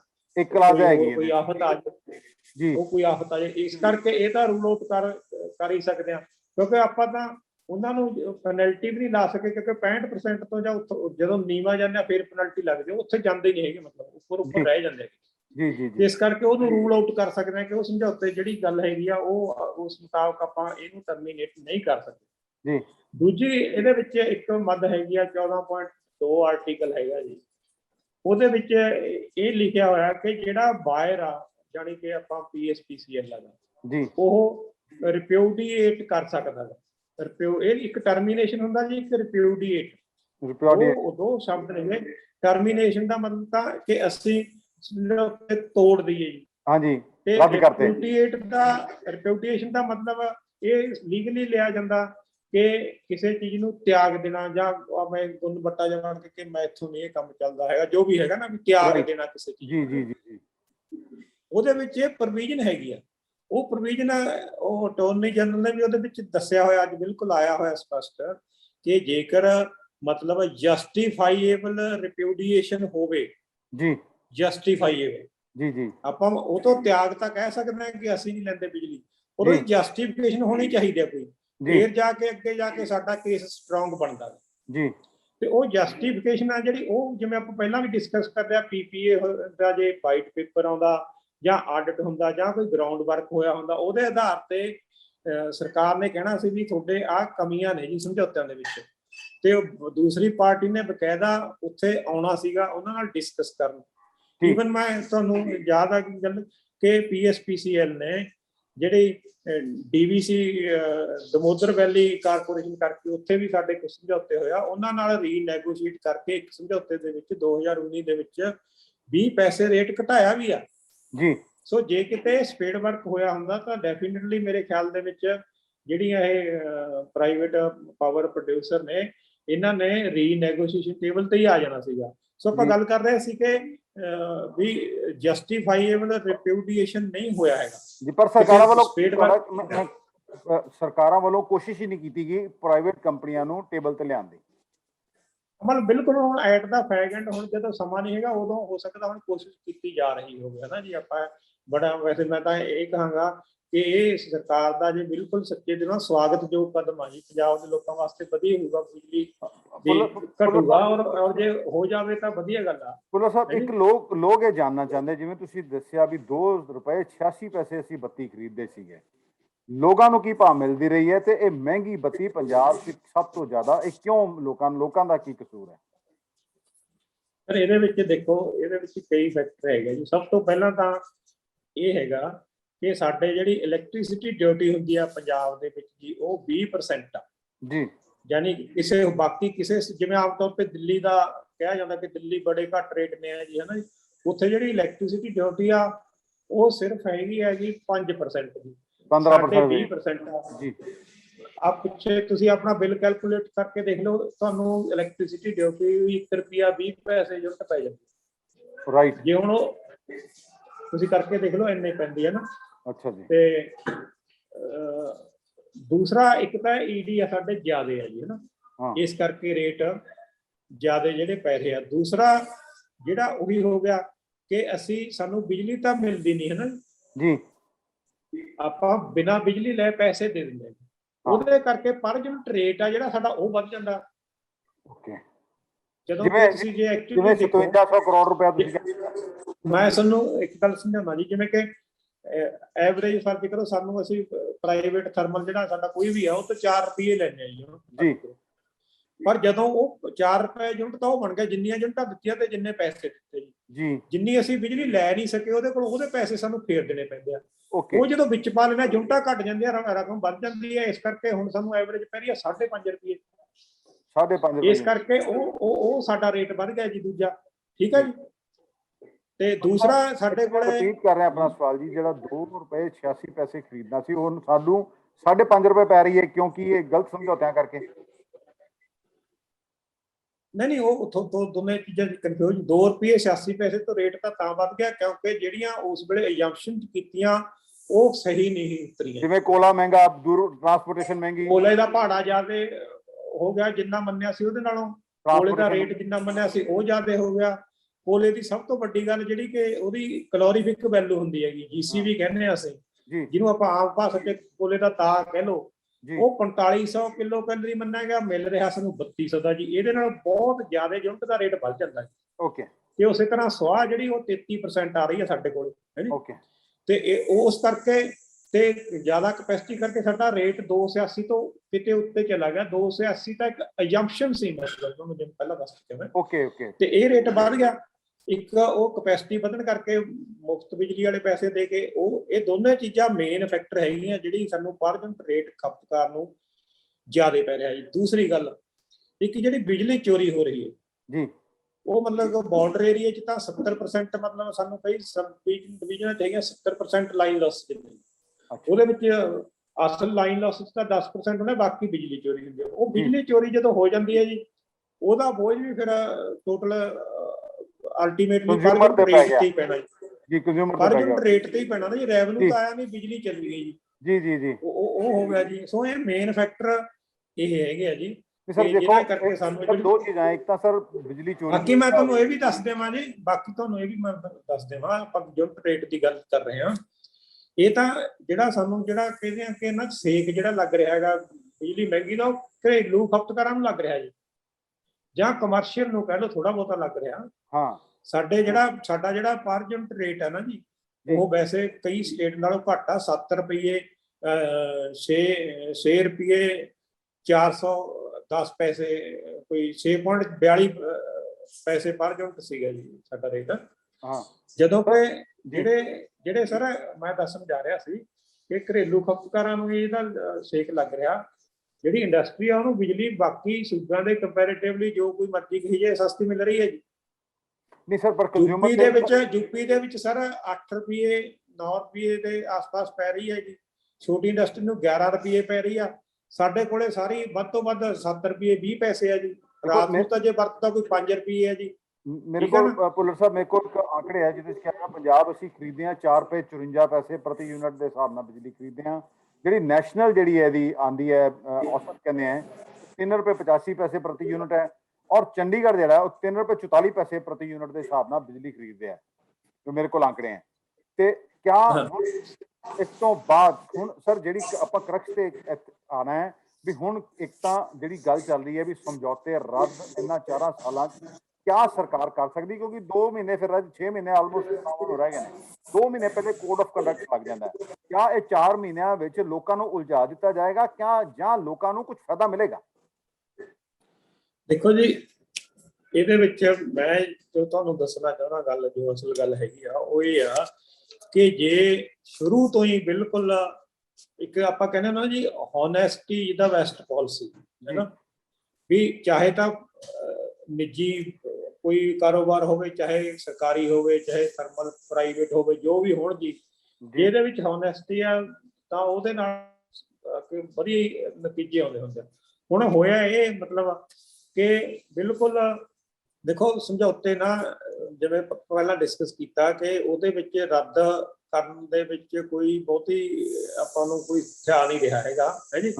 ਇੱਕੋ ਹੀ ਤੁਹਾਨੂੰ ਮੈਂ ਦੱਸਿਆ ਸੀਗਾ ਕਿ ਜੇ ਉਹ ਮਤਲਬ ਕਿ ਕੋਈ ਸਪੇਡ ਵਰਕ ਹੋਇਆ ਹੁੰਦਾ ਹੈ ਨਾ, ਤੇ ਉਹਨਾਂ ਨੂੰ ਆਪਾਂ ਉਹਦੇ ਵਿੱਚ ਇੱਕ ਕਲਾਸ ਹੈਗੀ ਆ, ਵੈਸੇ ਆਪਾਂ ਤੁਹਾਨੂੰ ਦੁਬਾਰੇ ਮੈਂ ਦੱਸ ਦੇਵਾਂ ਕਿ ਜੇ ਬਿਜਲੀ ਬੋਰਡ ਡਿਫਾਲਟ ਹੋ ਜਾਂਦਾ, ਰਕਮ ਨਹੀਂ ਦੇ ਸਕਦਾ ਇੱਧਰੋਂ ਕੋਈ ਆਰਥਿਕਤਾ ਕਰਕੇ, ਤਾਂ ਉਹਦੇ ਵਿੱਚ ਇਹ ਪ੍ਰੋਵੀਜ਼ਨ ਹੈ ਕਿ ਜਿਹੜਾ ਪ੍ਰਾਈਵੇਟ ਥਰਮਲ ਹੈਗਾ ਉਹ ਪਹਿਲਾਂ ਨੋਟਿਸ ਦੇਊਗਾ ਕਿ ਤੁਸੀਂ ਜੀ ਮੇਰੀ ਬਿਜਲੀ ਕਿਉਂ ਨਹੀਂ ਲੈ ਰਹੇ।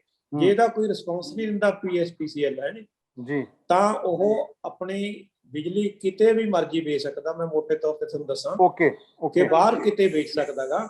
ਔਰ ਜੇ ਇਹ 90 ਦਿਨਾਂ ਵਿੱਚ ਇਹਨਾਂ ਦੇ ਵਿੱਚ ਕੋਈ ਫੈਸਲਾ ਨਹੀਂ ਹੁੰਦਾ ਨਾ ਜੀ, 90 ਦਿਨ ਇਹ ਰੇੜਕਾ ਖੜਾ ਰਹਿੰਦਾਗਾ, ਡਿਫਾਲਟਿੰਗ ਅਮਾਉਂਟ ਖੜੀ ਰਹਿੰਦੀ ਹੈਗੀ ਜੀ, ਤਾਂ ਜਿਹੜਾ ਉਹਦੇ ਸਮਝੌਤੇ ਵਿੱਚ ਬਕਾਇਦਾ ਲਿਖਿਆ ਹੋਇਆ ਕਿ ਜਿਹੜਾ ਪ੍ਰਾਈਵੇਟ ਪ੍ਰੋਡਿਊਸਰ ਹੈਗਾ ਉਹ ਆਪਣੀ ਬਿਜਲੀ ਕਿਤੇ ਵੀ ਮਰਜ਼ੀ ਵੇਚ ਸਕਦਾ, ਤੇ ਜਿਹੜਾ PSPCL ਆ ਉਹ 3 ਸਾਲਾਂ ਦੇ ਪੈਸੇ ਦੇਊਗਾ ਜੀ, ਫਿਕਸਡ ਚਾਰਜ। ਰਾਈਟ, ਉਹ ਕਿੰਨੇ ਬੰਦੇ ਆ? ਉਹ ਤਿੰਨਾਂ ਥਰਮਲਾਂ ਦੇ ਜੇ ਤੁਹਾਨੂੰ ਮੈਂ ਦੱਸਾਂ ਜੀ, ਉਹ ਤਕਰੀਬਨ 12,000 ਕਰੋੜ ਰੁਪਇਆ ਬਣਦਾ ਜੀ ਤਿੰਨਾਂ ਥਰਮਲਾਂ ਦਾ। ਆਹ ਜਿਹੜੀ ਰਿਪੋਰਟ ਤਿਆਰ ਹੋਈ ਆ ਹੁਣ ਉਹਦੇ ਵਿੱਚ GVK ਦਾ ਤਾਂ 1295 ਕਰੋੜ ਰੁਪਏ ਬਣਦੇ ਨੇ ਜੀ। ਉਹ ਤਿੰਨਾਂ ਥਰਮਲਾਂ ਦੇ ਨਾ ਜੀ 1200 ਕਰੋੜ ਰੁਪਇਆ ਵੱਧ ਤੋਂ ਵੱਧ ਬਣੂਗਾ। ਉਹ ਵੀ ਇੱਕਦਮ ਨਹੀਂ ਦੇਣਾ ਹੈਗਾ ਜੀ, ਉਹ ਕੀ ਕਰਨਾ ਹੈਗਾ ਕਿ 3 ਸਾਲਾਂ 'ਚ ਵੰਡ ਕੇ ਦੇਣਾ ਜੀ। 10,000 ਸੀ 12,000 ਕਰੋੜ ਲਾਓ ਤੇ 4,000 ਕਰੋੜ ਰੁਪਇਆ 1 ਸਾਲ ਦਾ ਹੋ ਗਿਆ। ਫਿਰ ਉਹ ਮਹੀਨੇ ਉਹਨੂੰ 12 ਤੇ ਵੰਡ ਲਓ, ਹਰੇਕ ਮਹੀਨੇ ਦੇਣੇ ਆ ਜੀ ਉਹ। ਤੇ 4,000 ਨੂੰ 12 ਤੇ ਕੋਈ 335-36 ਕਰੋੜ ਰੁਪਇਆ ਜਿਹੜਾ ਦੇਣਾ ਪੈਣਾ ਹੈਗਾ। ਠੀਕ ਹੈ ਨਾ ਜੀ। ਉਹ ਹੁਣ ਇਹ ਕਹਿ ਕੇ ਵਿੱਚ ਕਈ ਲੋਕ ਰਿਜੈਕਟ ਕਰ ਰਹੇ ਨੇ ਕਿ ਇਹ ਤਾਂ ਖਜ਼ਾਨੇ ਦੀ ਲੁੱਟ ਹੋ ਜੂਗੀ। ਵੀ ਖਜ਼ਾਨੇ ਦੀ ਲੁੱਟ ਤਾਂ ਹੁਣੇ ਵੀ ਹੋਈ ਜਾਂਦੀ ਆ ਲੋਕਾਂ, ਅਲਟੀਮੇਟਲੀ ਤਾਂ ਲੋਕਾਂ ਦੀ ਜੇਬ 'ਚ ਜਿਹੜੇ ਹੁਣ ਜਾ ਰਹੇ ਆ ਪੈਸੇ। ਤੇ ਇਸ ਕਰਕੇ ਜੇ ਇਦਾਂ ਦਾ ਕੋਈ ਰੁੱਖ ਅਖਤਿਆਰ ਹੋਇਆ ਹੁੰਦਾ ਪਹਿਲਾਂ ਤੋਂ ਹੀ ਤਾਂ ਹੋ ਸਕਦਾ ਉਹ ਬਿਲਕੁਲ ਹੀ, ਜਾਂ ਕੋਈ ਇਹ ਕੋਈ ਹੋਰ ਆਪਾਂ ਆਡਿਟ ਹੋਇਆ ਹੁੰਦਾ ਪ੍ਰਾਈਵੇਟ ਕੰਪਨੀ ਨੂੰ ਇਹ ਸਿਗਨਲ ਜਾਂਦਾ ਕਿ ਸਮਝੌਤੇ ਉਹ ਰੱਦ ਹੋ ਸਕਦੇ ਨੇ, ਕੁਝ ਵੀ ਹੋ ਸਕਦਾ, ਤਾਂ ਉਹਨਾਂ ਨੇ ਨੈਗੋਸ਼ੀਏਸ਼ਨ ਟੇਬਲ ਤੇ ਆ ਜਾਣਾ ਸੀਗਾ। ਆਪਣਾ ਵੀ ਮਕਸਦ ਮੇਰੇ ਖਿਆਲ 'ਚ ਇਹੀ ਹੋਣਾ ਚਾਹੀਦਾ ਕਿ ਰੱਦ ਕਰਨ 'ਚ ਕੋਈ ਕਿਸੇ ਨੂੰ ਫਾਇਦਾ ਨਹੀਂ ਹੈਗਾ, ਨਾ ਉਹਨਾਂ ਨੂੰ ਨਾ ਆਪਾਂ ਨੂੰ। ਇਹ ਰੀਨੈਗੋਸ਼ੀਏਟ ਹੋਣੇ ਚਾਹੀਦੇ ਨੇ ਸਮਝੌਤੇ, ਤਾਂ ਕਿ ਜਿਹੜੀਆਂ ਉਹਦੇ ਵਿੱਚ ਐਰਰਸ ਰਹਿ ਗਈਆਂ ਜੀ ਉਹਨਾਂ ਨੂੰ ਦੂਰ ਕਰ ਦੇਣ। ਉਹ ਰੀਨੈਗੋਸ਼ੀਏਸ਼ਨ ਦੀ ਕਲਾਜ਼ ਬਕਾਇਦਾ ਹੈਗੀ ਆ ਕਿ ਦੋਨੇ ਧਿਰਾਂ ਮਿਲ ਬੈਠ ਕੇ ਆਪਣੇ ਇਹ PSPCL ਪੰਜਾਬ ਆਪਣਾ ਦੱਸੇ ਕਿ ਮੈਨੂੰ ਆਹ ਮਾਰ ਪੈ ਰਹੀ ਆ। ਦੋਨੇ ਧਿਰਾਂ ਜੇ ਮਿਲ ਕੇ ਕੰਮ ਕਰ ਲੈਣ ਕਿ ਬਿਨ ਸਿਚੁਏਸ਼ਨ ਹੋ ਜਾਏ, ਨਾ ਤਾਂ ਕੰਜ਼ਿਊਮਰ ਤੇ ਭਾਰ ਪਵੇ ਨਾ ਕੰਪਨੀ ਤੇ ਕੋਈ ਭਾਰ ਪਵੇ। ਤੇ ਇਹ ਬਿਲਕੁਲ ਮੇਰੇ ਹਿਸਾਬ ਨਾਲ ਇੱਕ ਰਸਤਾ ਹੈਗਾ। ਰੀਨੈਗੋਸ਼ੀਏਟ ਕਰ ਲੈਣੇ ਚਾਹੀਦੇ ਨੇ ਕੰਪਨੀਆਂ ਨੂੰ ਵੀ ਤੇ ਸਰਕਾਰ ਨੂੰ ਵੀ ਇਸ ਪਾਸੇ ਉਪਰਾਲੇ ਕਰਨੇ ਚਾਹੀਦੇ ਨੇਗੇ ਕਿ ਰੀਨੈਗੋਸ਼ੀਏਟ ਕਰਕੇ ਇਹਨਾਂ ਦੇ ਰੇਟ ਆ ਜਿਹੜੇ ਘਟਾ ਲੈਣ। ਬਾਕੀ ਚਲੋ ਜੋ ਵੀ ਉਹ ਜੀ। ਅੱਛਾ ਭੁੱਲਰ ਸਾਹਿਬ, ਇਹ ਬਿਲਕੁਲ ਠੀਕ ਹੈ ਤੁਹਾਡੀ ਗੱਲ ਜੀ। ਸਰਕਾਰ ਨੂੰ ਟੇਬਲ ਤੇ ਆ ਕੇ ਇਹ ਨਾ ਹੀ ਲੀਗਲ ਐਸਪੈਕਟ ਜਾਣਾ ਚਾਹੀਦਾ, ਨਾ ਇਹਨਾਂ ਨੂੰ ਰੱਦ ਟੇਬਲ ਤੇ ਮੁਕਾਉਣੀ ਚਾਹੀਦੀ ਹੈ ਜਦੋਂ ਉਹਨਾਂ ਨੂੰ ਕਹਿਣਗੇ। ਅਮਲ ਸੌਖਾ ਤਰੀਕਾ ਹੈ ਇਹ, ਸੌਖਾ ਤਰੀਕਾ। ਅਦਰਵਾਈਜ਼ ਕਈ ਸਟੇਟ ਦੇ ਵਿੱਚ ਇਦਾਂ ਦੇ ਸਟੈਪ ਹੋਏ ਵੀ ਆ ਜੀ। ਸਭ ਤੋਂ ਪਹਿਲਾਂ ਤਾਂ ਮੈਂ ਤੁਹਾਨੂੰ ਦੱਸਦਾ 1990 ਦੇ ਵਿੱਚ ਸਭ ਤੋਂ ਪਹਿਲਾ ਪਲਾਟ ਐਨਰੌਨ ਨੇ ਲਾਇਆ ਸੀ ਮਹਾਰਾਸ਼ਟਰ ਦੇ ਵਿੱਚ। ਉਹ ਸਮਝੌਤਾ ਸਭ ਤੋਂ ਪਹਿਲਾਂ ਰੱਦ ਹੋਇਆ ਸੀ ਜੀ। ਹਾਂ, ਇਸ ਕਰਕੇ ਮਤਲਬ ਕਿ ਜੇ ਸਟੇਟ ਦੇ ਇੰਟਰਸਟ ਨੂੰ ਆਪਾਂ ਦੇਖੀਏ ਜੇ ਤਾਂ ਇਹਨਾਂ ਨੂੰ ਉਹ ਡਿਫਾਲਟ ਵਾਲੀ ਕਲਾਜ਼ ਲਾ ਕੇ ਉਹਨੂੰ ਰੀਨੈਗੋਸ਼ੀਏਸ਼ਨ ਟੇਬਲ ਤੇ ਬਾਕਾਇਦਾ ਕੰਪਨੀ ਨੇ ਆ ਜਾਣਾ ਜੀ। ਕੋਈ ਵੀ ਵਪਾਰੀ ਬੰਦਾ ਨਹੀਂ ਚਾਹੁੰਦਾ ਹੁੰਦਾ ਕਿ ਮੈਂ ਝਗੜਾ ਕਰਾਂ ਤੇ ਮੇਰਾ ਇਹ ਨੁਕਸਾਨ ਹੋ ਗਿਆ। ਇਸ ਕਰਕੇ ਰੀਨੈਗੋਸ਼ੀਏਟ ਵੀ ਇੱਕ ਤੁਸੀਂ ਨੈਗੋਸ਼ੀਏਸ਼ਨ ਦੀ ਗੱਲ ਕੀਤੀ, ਇੱਕ ਤੁਸੀਂ ਗੱਲ ਕੀਤੀ ਹੈ ਰੈਡੋਟਿਕ ਦੀ, ਤੁਸੀਂ ਪਹਿਲੇ ਗੱਲ ਕੀਤੀ ਨਾ ਜੀ ਇੱਕ ਉਹ ਵੀ ਚੀਜ਼ ਹੈ ਕਰ ਸਕਦੇ ਹਾਂ ਅਸੀਂ। ਮਤਲਬ ਬਿਲਕੁਲ ਉਹ ਰਿਪਿਊਡੀਏਟ ਕਰਕੇ ਅਸੀਂ ਮਤਲਬ ਕਿ ਕਹਿ ਦਈਏ ਕਿ ਨਹੀਂ ਸਾਨੂੰ ਇਹ 12 ਨਹੀਂ ਖਾਂਦੇ ਜੀ। ਇਸ ਕਰਕੇ ਸਾਤੋਂ 3 ਸਾਲਾਂ ਦੇ ਵੀ ਆਹ ਪੈਸੇ ਚੱਕੋ ਤੇ ਆਹ ਪੈਸੇ ਚੱਕੋ ਜੀ, ਮਹੀਨੇ ਬਾਅਦ ਇੰਨੇ ਲੈ ਲਿਆ ਕਰੋ ਹੈ ਜੀ।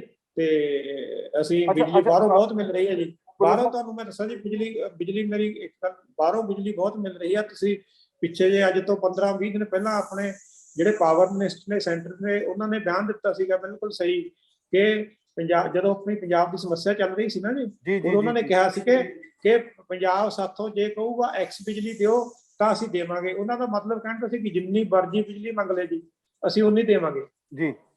ਮਿਲ ਜੂ ਸਾਨੂੰ ਉਨੀ ਬਿਜਲੀ ਮਿਲ ਜੂ ਜਿੰਨੀ ਸਾਨੂੰ ਚਾਹੀਦੀ ਹੈ ਜੀ, ਬਾਹਰੋਂ ਆ ਜੂਗੀ, ਕੋਈ ਐਡੀ ਗੱਲ ਨਹੀਂ ਹੈਗੀ। ਭੁੱਲਰ ਸਾਹਿਬ, ਤੁਸੀਂ ਦੇਖੋ ਬੜਾ ਸਮਾਂ ਤੁਸੀਂ ਐਜ਼ ਐਕਸਪਰਟ ਵੀ ਕੀਤਾ, ਤੁਹਾਨੂੰ ਕੀ ਲੱਗਦਾ ਕਿ ਪੰਜਾਬ 'ਚ ਕਿੰਨੇ ਰੁਪਏ ਯੂਨਿਟ ਕੰਜ਼ਿਊਮਰ ਨੂੰ ਮਿਲਣੀ ਚਾਹੀਦੀ ਹੈ ਵੀ ਉਹਦੇ ਤੇ ਬੋਝ ਵੀ ਨਾ ਪਵੇ? ਕਿਉਂਕਿ ਪੰਜਾਬ ਦੇ ਵਿੱਚ ਇਸ ਵੇਲੇ ਸਾਰੀਆਂ ਚੀਜ਼ਾਂ ਮਿਲਾ ਕੇ, ਚਾਹੇ ਕੋਲੇ ਦਾ ਰੇਟ ਵਧਿਆ ਹੋਵੇ, ਚਾਹੇ ਸਮਝੌਤੇ ਗਲਤ ਹੋਏ ਹੋਣ, ਆਮ ਬੰਦੇ ਦੇ ਉੱਪਰ ਉਹਨੂੰ ਬੱਤੀ ਦਾ ਬਿੱਲ ਦੇਣਾ ਬੜਾ ਮੁਸ਼ਕਿਲ ਹੋ ਰਿਹਾ। ਜਿਹੜੀ ਚੋਰੀ ਹੋ ਰਹੀ ਉਹਦਾ ਪੈਸਾ ਵੀ ਦੇਣਾ ਆਮ ਬੰਦੇ ਦੇ ਉੱਪਰ ਜਿਹੜਾ ਬੋਝ ਪੈ ਰਿਹਾ ਉਹ ਬਹੁਤ ਮੁਸ਼ਕਿਲ ਹੋ ਰਿਹਾ।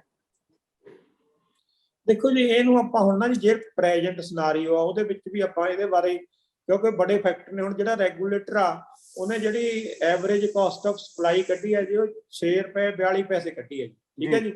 ਉਸ ਹਿਸਾਬ ਨਾਲ ਸਾਨੂੰ 6 ਰੁਪਏ 42 ਪੈਸੇ ਦੇ ਆਸ-ਪਾਸ ਬਿਜਲੀ ਮਿਲੂਗੀ, ਹੈ ਨਾ ਜੀ, ਮਿਲੂਗੀ, ਮਿਲਣੀ ਚਾਹੀਦੀ ਆ ਕਿ ਉਹਦਾ ਸਾਰੇ ਖਰਚੇ ਕੱਢ ਕੇ ਇੰਨੇ ਪੈਸੇ ਆਏ ਆ। ਪਰ ਹੋਰ ਬੜੇ ਫੈਕਟਰ ਨੇ, ਇਹਨੂੰ ਬਲਕਿ ਇੰਨਾ ਆਪਾਂ ਜਲਦੀ ਨਹੀਂ ਕੁਝ ਕਹਿ ਸਕਦੇ, ਕਿਉਂਕਿ ਇਸ ਵਾਰੀ ਟੈਰਿਫ ਉਹਨਾਂ ਵਧਿਆ ਨਹੀਂ ਜਿੰਨੇ ਖਰਚੇ ਹੋ ਰਹੇ ਬਿਜਲੀ ਬੋਰਡ ਦੇ, ਹੈ ਨਾ ਜੀ। ਤੇ ਇਸ ਕਰਕੇ ਆਪਾਂ ਹਾਲੇ ਇਹ ਵੀ ਆ ਕਿ ਕਈ ਰਿਸੋਰਸਸ ਤੋਂ ਸਾਨੂੰ ਸਸਤੀ ਬਿਜਲੀ ਵੀ ਮਿਲ ਰਹੀ ਹੈਗੀ, ਆਉਣ ਵਾਲੇ ਸਮੇਂ 'ਚ ਮਿਲੂਗੀ। ਸੋ ਇਹਦੇ ਆਸ-ਪਾਸ ਮਤਲਬ ਜੇ ਆਪਾਂ ਈਡੀ 20% ਤੋਂ ਲਿਆ ਕੇ ਥੱਲੇ 5% ਕਰ ਦਈਏ ਔਰ ਥੋੜਾ ਜਿਹਾ ਸਮਝੌਤੇ ਰਿਵਿਊ ਹੋ ਜਾਣਾ, ਤਾਂ ਮੈਨੂੰ ਲੱਗਦਾ ਜਿਹੜੀ ਆਪਾਂ ਨੂੰ 8-10 ਰੁਪਏ ਦੇ ਪਾਸ ਆਉਂਦੀ ਆ ਤਾਂ ਇਹ 7-7.5 ਇਹਦੇ ਨੇੜੇ ਹੋ ਸਕਦੀ ਹੈ। ਤੇ ਤੁਹਾਡਾ ਕੋਈ ਸਰਕਾਰ ਨੂੰ ਸੁਝਾਅ ਦੇਣਾ ਚਾਹੋ? ਉਹ ਤਾਂ ਆਪਾਂ ਗੱਲਾਂ ਕਰ ਹੀ ਲਈਆਂ ਜੀ ਵੀ ਵਧੀਆ ਗੱਲ ਆ, ਮਤਲਬ ਜੇਕਰ ਇਹ ਸਮਝੌਤੇ ਰਿਵਿਊ ਹੋ ਜਾਣ ਜੀ ਤਾਂ ਇਹ ਸਾਰੇ ਲੋਕਾਂ ਨੂੰ ਬੜੀ ਮਹਿੰਗੀ ਬਿਜਲੀ ਮਿਲ ਰਹੀ ਆ। ਰਿਵਿਊ ਹੋ ਕੇ ਕੋਈ ਟਰਮਸ ਐਂਡ ਕੰਡੀਸ਼ਨ ਨਵੀਆਂ ਉਹਨਾਂ ਨਾਲ ਸੈਟਲ ਕਰਕੇ ਰੀਨੈਗੋਸ਼ੀਏਟ ਕਰ ਲੈਣਾ। ਔਰ ਜਿਵੇਂ ਗੁਜਰਾਤ ਵਿੱਚ ਮੁਦਰਾ ਪਲਾਟ ਆ, ਉੱਥੇ ਵੀ ਉਹਨਾਂ ਦਾ ਕੋਲੇ ਦਾ ਰੇਟ ਵੱਧ ਗਿਆ ਸੀ, ਉਹ 4-5 ਸਟੇਟਾਂ ਨੂੰ ਬਿਜਲੀ ਦੇ ਰਿਹਾ, ਜਿਹਦੇ ਵਿੱਚ ਪੰਜਾਬ ਵੀ ਆ। ਉਹ ਸਮਝੌਤੇ ਨੂੰ ਰੀਨੈਗੋਸ਼ੀਏਟ ਕਰ ਰਹੇ ਨੇ ਰੇਟ ਵਧਾਉਣ ਵਾਸਤੇ, ਕਿਉਂਕਿ ਉਹਨਾਂ ਨੂੰ ਪੜਤਾ ਨਹੀਂ ਖਾਂਦਾ। ਹੁਣ ਸਾਈਡ ਦੂਜੇ ਪਾਸੇ ਸਾਨੂੰ ਕੰਜ਼ਿਊਮਰ ਨੂੰ ਪੜਤਾ ਨਹੀਂ ਖਾਂਦਾ, ਇਸ ਕਰਕੇ ਇਹ ਰੀਨੈਗੋਸ਼ੀਏਟ ਕਰ ਲੈਣੇ ਚਾਹੀਦੇ ਨੇ ਤੇ ਤਾਂ ਕਿ ਬਿਜਲੀ ਦੇ ਮਹਿੰਗੇ ਰੇਟਾਂ ਤੋਂ ਕੁਝ ਰਾਹਤ ਮਿਲ ਜਾਵੇ। ਤੇ ਸਰਕਾਰ ਦਾ ਅਗਲਾ ਕਦਮ ਕੀ ਹੋਏਗਾ, ਤੁਹਾਨੂੰ ਕੀ ਲੱਗਦਾ? ਉਹਦੇ ਬਾਰੇ ਤਾਂ ਹੁਣ ਦੇਖੋ ਜੀ, ਇਹ ਤਾਂ ਇੱਕ ਮਤਲਬ ਆਪਾਂ ਪ੍ਰੈਡਿਕਸ਼ਨ ਨਹੀਂ ਕਰ ਸਕਦੇ, ਹੈ ਨਾ, ਕਿਉਂਕਿ ਇਹਦੇ ਵਿੱਚ ਬੜੀਆਂ ਬਲਕਿ ਸਰਕਾਰ ਨੇ ਆਪਣੇ ਹਿਸਾਬ ਨਾਲ ਕੁਝ ਨਾ ਕੁਝ ਦੇਖਣਾ ਹੁੰਦਾ ਜੀ, ਹੈ ਨਾ। ਤੇ ਇਹ ਡਿਪੈਂਡ ਕਰਦਾ ਕਿ ਕਿੱਦਾਂ ਦੇ, ਆਪਾਂ ਪ੍ਰੈਡਿਕਟ ਨਹੀਂ ਕਰ ਸਕਦੇ। ਕਿਉਂਕਿ ਇੱਕ ਲਾਸਟ ਸਵਾਲ ਜੀ, ਕਿ ਟਰਾਂਸਮਿਸ਼ਨ ਲਾਈਨਾਂ ਦੀ क्षमता ਵੀ ਵਧਾਉਣੀ ਪਏਗੀ ਇਹਨਾਂ ਨੂੰ? ਬਿਲਕੁਲ ਉਹ ਵਧਾਉਣੀ ਚਾਹੀਦੀ ਹੈ ਜੀ, ਜਿਹਦੀ क्षमता ਹੈਗੀ ਆ ਉਹ ਸਾਡੀ ਇਸ ਵੇਲੇ 6800 ਹੈਗੀ ਆ। ਤੇ ਜੇਕਰ ਸਾਡੇ ਕੋਲੇ ਨਾ ਲਗਭਗ ਇਹ ਇੰਟਰਕਨੈਕਟਿੰਗ ਟਰਾਂਸਫਾਰਮਰ ਹੁੰਦੇ ਨੇ ਜੀ, ਜੇ ਉਹ ਕਈ ਤਾਂ ਉਹਨਾਂ ਦੀ ਸਮਰੱਥਾ ਵਧਾਉਣ ਵਾਲੇ ਕਈ ਥਾਂ ਨਵੇਂ ਲਾਉਣ ਵਾਲੇ 6-7 ਹੈਗੇ ਆ। ਕਿ ਸਾਡੇ ਕੋਲੇ ਘੱਟੋ ਘੱਟ ਇਸ ਵੇਲੇ ਪ੍ਰਪੋਜ਼ਲ ਪਿਆ ਹੈਗਾ 3300 MVA ਦਾ, ਜਿਹਦੇ ਨਾਲ ਸਾਨੂੰ 2500 ਮੈਗਾਵਾਟ ਹੋਰ ਬਿਜਲੀ ਬਾਹਰੋਂ ਆ ਜੂਗੀ ਜੇ ਉਹਨਾਂ ਨੂੰ ਟਰਾਂਸਮਿਸ਼ਨ ਜਿਹੜੇ ਟਰਾਂਸਫਾਰਮਰ ਨੇ ਇੰਟਰਕਨੈਕਟਿੰਗ ਉਹਨਾਂ ਨੂੰ ਐਗੂਮੈਂਟ ਜਾਂ ਨਵੇਂ ਲਾ ਦਿੱਤੇ ਜਾਣ। ਸੋ ਸਾਡੀ ਸਮਰੱਥਾ ਜਿਹੜੀ 6800 ਪਲੱਸ 2500 8300 ਮੈਗਾਵਾਟ ਤਾਂ ਏਦਾਂ ਹੀ ਹੋ ਜਾਣੀ ਹੈ। ਇਸ ਕਰਕੇ ਇਹ ਅੱਜ ਕੱਲ੍ਹ ਬਿਜਲੀ ਬਾਹਰੋਂ ਸਸਤੀ ਬੜੀ ਮਿਲ ਰਹੀ ਹੈ ਜੀ। ਔਰ ਜਿਹੜੀ ਸੈਂਟਰ ਗਵਰਨਮੈਂਟ ਆ ਉਹ ਸੂਰਜੀ ਊਰਜਾ ਤੇ ਦੂਜਾ ਤੇ ਬੜਾ ਜ਼ੋਰ ਦੇ ਰਹੀ ਹੈ ਜੀ। ਆਉਣ ਵਾਲੇ ਸਮੇਂ 'ਚ ਜਿਹੜੇ ਥਰਮਲ ਨੇ ਉਹ ਬੇੜਾ ਵਿਹਾ ਚੁੱਕੇ ਹੋਣਗੇ ਔਰ ਬਾਹਰੋਂ ਸਾਨੂੰ ਜਿਹੜੀ ਸੂਰਜੀ ਬਿਜਲੀ ਆ ਉਹ ਢੋਣ ਵਾਸਤੇ ਵੀ ਇਹਦੀ ਕਪੈਸਿਟੀ ਹੈ ਜਿਹੜੀ ਟਰਾਂਸਮਿਸ਼ਨ ਲਾਈਨਾਂ ਦੀ ਜਾਂ ਹੋਰ ਸਟੇਸ਼ਨ ਦੀ ਉਹ ਵਧਾਉਣੀ ਚਾਹੀਦੀ ਹੈ। ਬਹੁਤ ਬਹੁਤ ਧੰਨਵਾਦ ਸਾਡੇ ਨਾਲ ਗੱਲ ਕਰਨ ਲਈ ਭੁੱਲਰ ਸਾਹਿਬ। ਅਸੀਂ ਆਪਣੇ ਦਰਸ਼ਕਾਂ ਨੂੰ ਦੱਸੀਏ, ਸਾਡਾ ਮਕਸਦ ਸੀਗਾ ਅੱਜ ਬਿਜਲੀ ਕਿਉਂ ਮਹਿੰਗੀ ਮਿਲ ਰਹੀ ਹੈ ਪੰਜਾਬ 'ਚ। ਪੰਜਾਬ ਦੇ ਵਿੱਚ ਇੱਕ ਬਿਜਲੀ ਨੂੰ ਲੈ ਕੇ ਰਾਜਨੀਤੀ ਛਿੜੀ ਹੋਈ ਹੈ। ਮੁੱਖ ਮੰਤਰੀ ਕੈਪਟਨ ਅਮਰਿੰਦਰ ਸਿੰਘ ਤੇ ਨਵਜੋਤ ਸਿੰਘ ਸਿੱਧੂ, ਜਿਨ੍ਹਾਂ ਨੂੰ ਕਿ ਹੁਣੇ ਹੀ ਕਾਂਗਰਸ ਦਾ ਪ੍ਰਧਾਨ ਬਣਾਇਆ ਗਿਆ, ਆਪਸ ਦੇ ਵਿੱਚ ਖਿੱਚਤਾਨ ਚੱਲ ਰਹੀ ਹੈ। ਤੇ ਕਈ ਮੁੱਖ ਮੰਤਰੀ ਕੈਪਟਨ ਅਮਰਿੰਦਰ ਸਿੰਘ ਵੱਲੋਂ ਜਿਹੜੀ ਪੰਜਾਬ ਪਾਵਰਕਾਮ ਹੈ ਉਹਨਾਂ ਨੂੰ ਇਸ ਸਮਝੌਤਿਆਂ ਦਾ ਰਿਵਿਊ ਕਰਨ ਲਈ ਵੀ ਕਹਿ ਦਿੱਤਾ ਗਿਆ। ਇਸੇ ਕਰਕੇ ਸਾਡੇ ਨਾਲ ਸਾਡੇ ਵਿਸ਼ੇਸ਼ ਮਹਿਮਾਨ ਸੀਗੇ ਅੱਜ ਸਾਡੇ expert deputy chief engineer retire ਹੋਏ ਨੇ ਪਟਿਆਲਾ ਤੋਂ, ਖਾਸ ਤੌਰ ਤੇ ਸਾਡੇ ਨਾਲ ਜੁੜੇ ਸੀਗੇ। ਇਹਨਾਂ ਦਾ ਅਸੀਂ ਬਹੁਤ ਬਹੁਤ ਧੰਨਵਾਦ ਕਰਦੇ ਹਾਂ। ਸਤਿ ਸ਼੍ਰੀ ਅਕਾਲ ਭੁੱਲਰ ਸਾਹਿਬ। ਸਤਿ ਸ਼੍ਰੀ ਅਕਾਲ।